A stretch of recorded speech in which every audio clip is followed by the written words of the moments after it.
Momentum Maulid Nabi jadi ajang membangun kerukunan umat beragama.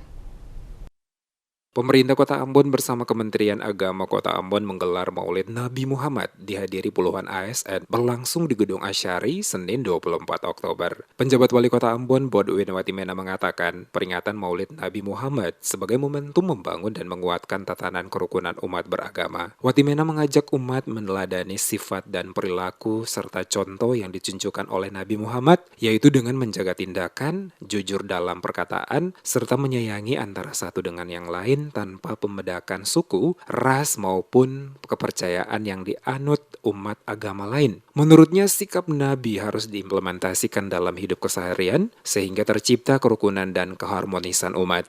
Dalam kesempatan ini juga Watimena mengungkapkan akan berusaha memfasilitasi semua kegiatan umat beragama di Kota Ambon. Hal ini sebagai penyeimbangan pembangunan mental spiritual bagi warga Kota Ambon.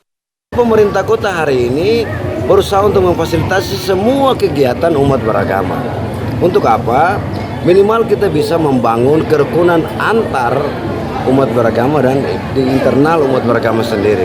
Ini penting, karena apa? Pemerintah kota sementara berupaya untuk menyeimbangkan pembangunan.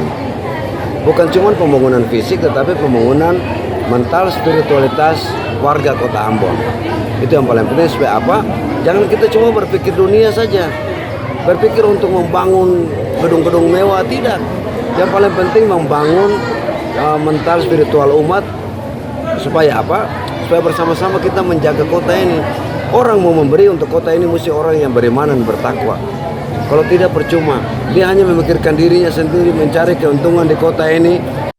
Sebelumnya dalam sambutannya Kepala Kantor Kementerian Agama Kota Ambon, HRA Fahrurasi Hasanusi mengingatkan momen Maulid Nabi sebagai pengingat kepada umat untuk meningkatkan iman dan takwa kepada Allah Subhanahu wa Ta'ala, sehingga bukan hanya sekedar memeriahkan namun sebagai refleksi diri untuk selalu menjalankan apa yang diperintahkan olehnya. Adanya peringatan Maulid Nabi, kata Hasanusi, dapat mempersatukan masyarakat Kota Ambon, serta memperkuat silaturahmi serta kekeluargaan. Dalam kegiatan ini juga, Pemkot bersama Basnas memberikan bantuan kepada anak yatim di Kota Ambon.